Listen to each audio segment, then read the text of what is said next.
Il est 13 h. Bonjour à tous. Bienvenue à ce journal que j'ai le plaisir de vous présenter. Le président de la République par intérim est en visite de travail de 72 heures à Doha, au Qatar. Professeur Dioncoula Traoré a été reçu hier avec tous les honneurs par l'émir du Qatar. Au centre des entretiens, la situation sécuritaire au nord du Mali. Et l'émir, qui a été bien édifié sur la question, s'engage aux côtés des autorités maliennes pour la reconquête des régions du nord. Le point avec nos envoyés spéciaux au Qatar, Aruna Djara et Séliki Dameli. Arrivé dimanche tard dans la soirée, le président de la République a été accueilli par les ministres d'État qataris chargés de la culture. La visite de travail de 72 heures a débuté ce lundi avec la première audience accordée au président de la République par l'émir du Qatar, Sheikh Hamad bin Khalifa Al Thani, dans son somptueux palais. Une audience, mais aussi des tête-à-tête et un déjeuner au cours desquels la situation de crise au Mali a été largement évoquée dans tous ses aspects. Après un exposé succinct, le président de la République dit avoir soumis des doléances à l'émir du Qatar, des doléances pour plus d'implication aux côtés des autorités maliennes dans leur combat pour la reconquête des régions du nord occupées par des islamistes et des bandits de toutes classes. Selon lui, la réaction des Qataris ne saurait tarder. Après cette audience fructueuse, des qualificatifs et du président Traoré, la délégation s'est rendue au siège du Qatari Diar, une société immobilière internationale. Elle est spécialisée dans la réalisation de complexes, des stations balnéaires, des villages olympiques, dont celui de Londres. Mais l'intérêt du président, c'était de voir comment cette société pouvait exporter son expertise au Mali pour la construction de logements sociaux et de garnisons. Proposition intéressante selon les Qataris qui n'excluent pas de venir au Mali pour mieux nourrir les projets. Autre site visité par le président de la République par intérim, c'est le musée de l'art islamique du Qatar. Une visite qui a tout son sens car elle s'effectue à un moment où les groupes armés détruisent à Tombouctou et à Gao toutes les richesses islamiques, archéologiques et culturelles. Ici, professeur Dioncoula Traoré a pu apprécier l'immensité de la richesse artistique et culturelle dont dispose le Qatar. Des pièces uniques, des objets du 9e siècle avant Jésus-Christ, les 5 courants miniaturisés en une page, bref, l'art dans tous ses états. Ce mardi, la visite de travail se poursuit avec des rencontres entre les ministres des Affaires étrangères et de la Défense, avec leurs homologues du Qatar et le président de la République, qui recevra d'importantes personnalités, dont les premiers vice-présidents qataris chargés des affaires étrangères. Et bien sûr, les détails de ces visites, ça sera dans nos éditions du soir. 3e session du Comité national de pilotage du programme de productivité agricole en Afrique de l'Ouest, démarré en 2008. La première phase du dit programme est marquée par l'amélioration de certaines cultures telles que le riz et la tomate. Cette 3e session fera la revue du budget 2012 estimé à plus d'1 milliard de francs CFA. Elle fera aussi le point d'exécution des recommandations de la précédente session. Moïse Traoré, les détails. La 3e session du Comité national de pilotage du programme de productivité agricole en Afrique de l'Ouest, PPAO-WAP, débat autour d'un budget annuel 2012 estimé à 1,7 milliard. Les travaux font également le point de l'exécution des recommandations de la précédente session. Démarrée en 2008, la première phase du programme prend fin en décembre prochain. Ces activités couvrent 13 pays, dont le Sénégal, le Ghana et le Mali, pays pilotes. Au Mali, plusieurs technologies ont été générées à travers la mise en œuvre de projets de recherche stratégique et appliquée et de la recherche et développement. C'est ainsi que parmi ces technologies, des variétés de riz à haut potentiel de rendement, des variétés de tomates adaptées aux conditions de culture d'hivernage, des techniques d'ensilage de maïs pour la production de lait et enfin des semences fourragères, pour ne citer que cela, ont été largement diffusées dans l'ensemble du pays. Un dispositif de partage de rôle des systèmes nationaux de recherche et de vulgarisation agricole dans la génération et la dissémination des technologies a été mis en place. Il convient de rappeler que la mission de supervision du programme effectuée par la Banque mondiale du 29 septembre au 8 octobre 2012 a évalué positivement les performances du projet en donnant la note satisfaisante au Mali avec un taux de décaissement de 82%. Les événements de mars dernier n'ont pas permis la signature des documents de la deuxième phase par la Banque mondiale. Les négociations sont en cours pour le démarrage, en principe, en janvier 2013. Du 14 au 19 octobre s'est tenue à Victoria Falls, au Zimbabwe, la deuxième conférence des ministres africains en charge de la météo. Notre ministre de l'Équipement et de l'Aménagement du Territoire a pris part aux travaux. Il a intervenu à la tribune de cette conférence pour édifier ses pairs africains sur la situation météorologique du Mali. Les précisions, c'est avec Silati Traoré. Cette deuxième session de la comète, entendez-la, la conférence des ministres africains en charge de la météorologie a fait d'importantes recommandations, parmi lesquelles la relecture et l'amendement de l'acte constitutif de l'institution par les pays d'ici à juin 2013, un exercice aussi valable pour les autres instruments juridiques de l'organisation. La conférence a également invité l'Union africaine et l'Organisation météorologique mondiale à prendre désormais en compte la stratégie africaine en matière de climat et de météorologie dans leur politique. En sa qualité de premier vice-président du bureau sortant, le ministre de l'Équipement et de l'Aménagement du Territoire a réitéré à ses pairs la disponibilité de son gouvernement à soutenir la comète. Au Mali, nous avons décidé de faire des services météorologiques des services au cœur du développement, avec une exploitation optimum des données météorologiques et climatologiques. Aussi, le gouvernement malien œuvre aujourd'hui pour le renforcement des capacités des services météorologiques en les dotant à cet effet de moyens adéquats en ressources humaines et matérielles. Toutes choses qui nous ont permis aujourd'hui d'accroître la productivité agricole avec la réduction des taux de récémie des paysans. Tout cela a été rendu possible grâce à l'appui constant de l'Organisation météorologique mondiale et des différents partenaires techniques et financiers en rapport avec l'Union africaine. La création de l'AMCOMET rentre parfaitement dans le processus de redynamisation de nos services météorologiques afin de renforcer la coopération et les soutiens dans les domaines de la météorologie et de la climatologie en Afrique, avec une forte implication des décideurs politiques. Au terme de la réunion, un bureau de 5 membres a été mis en place, présidé par le Zimbabwe, suivi de la République centrafricaine, la Tunisie, la Gambie et l'Ouganda pour un mandat de 2 ans. Tenue de la 3e session du Conseil communal de la mairie de la commune 4 du district de Bamako, faire le bilan des activités de l'année qui s'achève et dégager les perspectives étaient entre autres sujets au menu de la rencontre. Tchemro Kounate, compte rendu. Le curage des caniveaux, la réalisation d'un dépôt de transit à Amdalaï, l'évacuation des déchets hors de la commune et l'embellissement des places publiques. Voilà entre autres réalisations auxquelles a été consacré le budget 2012 de la mairie de la commune 4, estimé à plus de 2 milliards de francs CFA. Les réalisations qui s'élèvent à plus de 60% ont connu un ralentissement. À l'origine, le retard dans le paiement des taxes de développement régional et local engendré par la crise du Nord.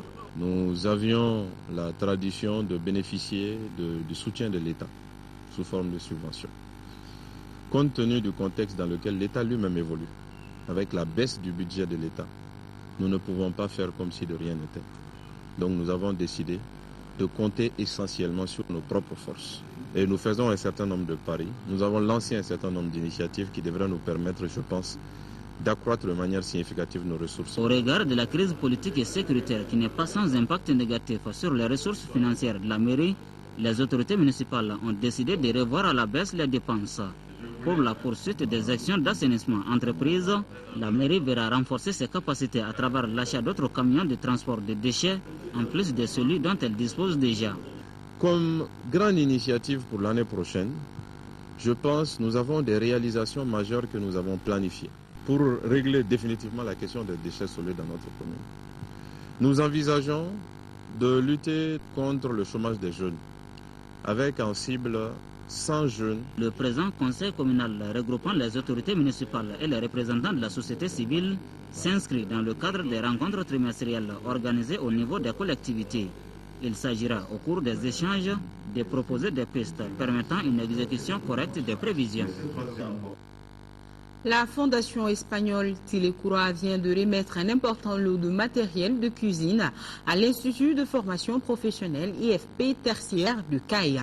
D'une valeur de 20 millions de francs CFA, ce matériel a pour objectif d'aider les élèves de cette filière dans leur formation pratique. Idrissa Boulou Sissoko, correspondance. La filière hôtellerie de l'Institut de formation professionnelle de Caille vient de bénéficier d'un important lot de matériel de cuisine et restaurant de la part de la fondation espagnole Tilecura, ce qui permettra aux apprenants de l'Institut d'être mieux formés en liant la théorie à la pratique. Former les formateurs dans les disciplines techniques également de ces filières-là. Donc c'est dans ce cadre-là que ces équipements-là sont acquis pour être fournis à l'IFP. En recevant les matériels, le directeur de l'Académie d'enseignement de Caille et le directeur de l'Institut ont exprimé toute leur satisfaction et assuré que bon usage en sera fait pour le bonheur des élèves de l'Institut. Faut-il rappeler que c'est la fondation espagnole Tilecura qui est chargée d'animer les filières touristiques et hôtellerie de l'Institut par l'équipement et la formation. Les habitants de la commune rurale de Diou, cercle de Kadiolo, viennent de paraffer une convention communale d'abandon de la pratique de l'excision. Cette cérémonie de signature est une action de l'Association pour le développement de l'initiative communautaire ADICO en partenariat avec Plan Mali. Au RTM Sikasso, le compte-rendu de Fatoumata Diallo. Situé à 30 km de Kadiolo, Diou, avec ses 3 villages et ses 4000 habitants, est l'une des rares communes à déclarer leur désintérêt de la pratique de l'excision. Cette ferme détermination est le couronnement des activités de communication menées par l'Association pour le développement de l'initiative communautaire ADICO dans le Folona.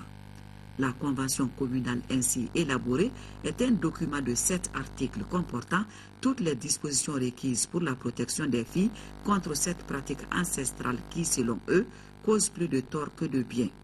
Des dispositions qui vont de l'engagement aux obligations et pénalités pour ne citer que cela. Cette convention, ce n'est pas nous qui l'avons demandée, c'est la population même qui, après compréhension des différents intervenants dans les localités, et même ils ont pris l'exemple sur l'UNASO qui a abandonné il y a quelques années. En apposant donc leur signature au bas du document, les différentes parties que sont le maire ADICO, les chefs coutumiers et l'administration s'engagent à jouer pleinement leur rôle pour mettre un terme à la pratique à Diou. Le travail inlassable qu'accomplissent les agents de terrain de l'ONG ADICO a été largement soutenu, sans nul doute, par les autorités administratives, communales, scolaires des zones du projet. Les spécialistes de la santé ont prouvé l'effet néfaste de cette pratique sur la santé de la femme et de l'enfant. Et elle constitue de nos jours un problème de santé publique. Les habitants de Diou, de Sessingé, de Kouroukoundougou, par ma voix, s'engagent à ne plus faire la pratique de l'excision dans la commune de Diou. Un sketch de sensibilisation et différentes manifestations folkloriques ont ponctué la cérémonie. Notre rendez-vous santé, c'est maintenant. La chronique du jour nous présente l'hôpital de Kati qui s'est forgé avec le temps un hôpital de pointe en matière d'orthopédie et de traumatisme. Mais pendant longtemps, cette structure a manqué de services s'occupant directement des problèmes de l'enfant et de la mère, notamment la gynécologie obstétrique et la pédiatrie. Pour en savoir davantage, suivons ce reportage de Abouakar Traoré et de Tchessera Dabeli.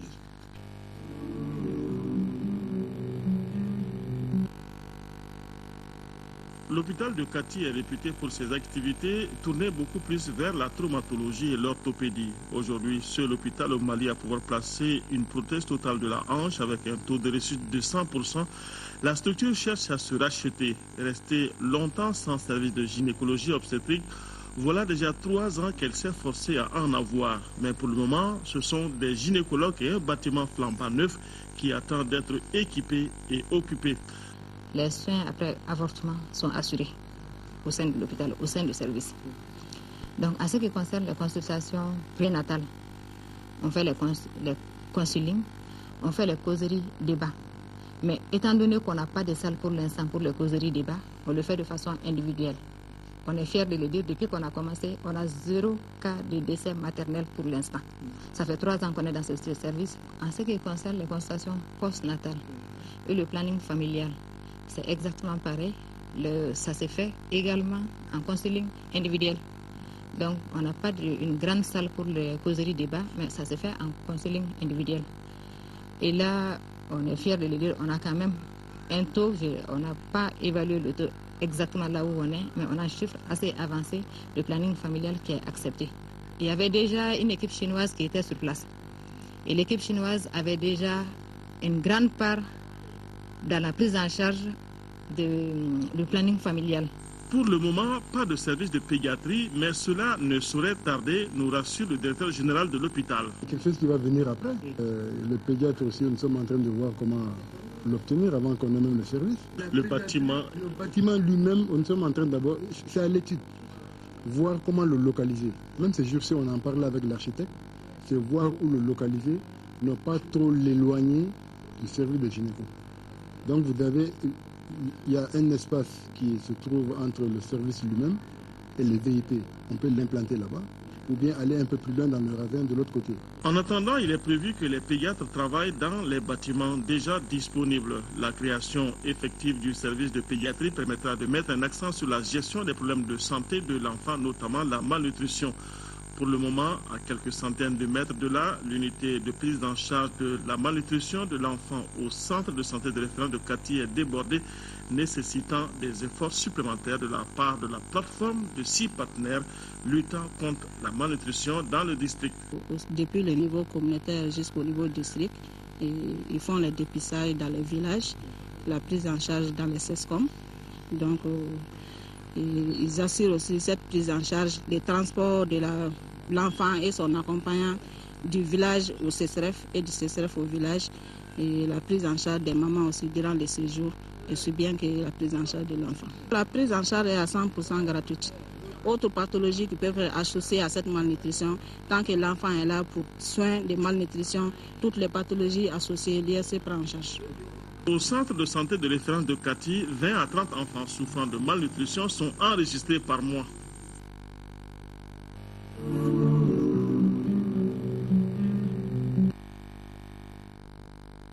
Voilà, c'est tout pour ce journal. Merci de votre fidélité. Merci à tous ceux qui nous suivent à travers le monde, particulièrement nos téléspectateurs de la Mecque. Demain, je serai là, même heure, même plateau.